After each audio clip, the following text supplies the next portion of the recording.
aziz kitobxonlar. Men Dang'ar axborot kutubxona markazi abonement va foydalanuvchilarga xizmat ko'rsatish xizmat mutaxassisi Muhammadjonova Zarnigonman.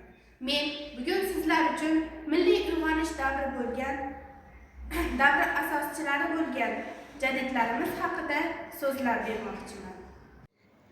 Jadidlarimiz xalqni uyg'otgan, millatni ilm-ma'rifat bilan qurollantirishga bel bog'lagan buyuk ma'rifat darg'alaridir.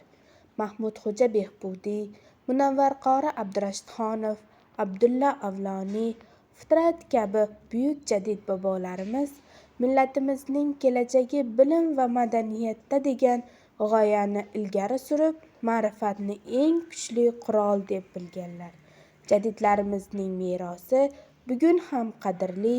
Ular ma'rifat, ozodlik va milliy uyg'onish yo'lida yonib yashagan buyuk darg'alar sifatida tariximizda abadiy qolgan.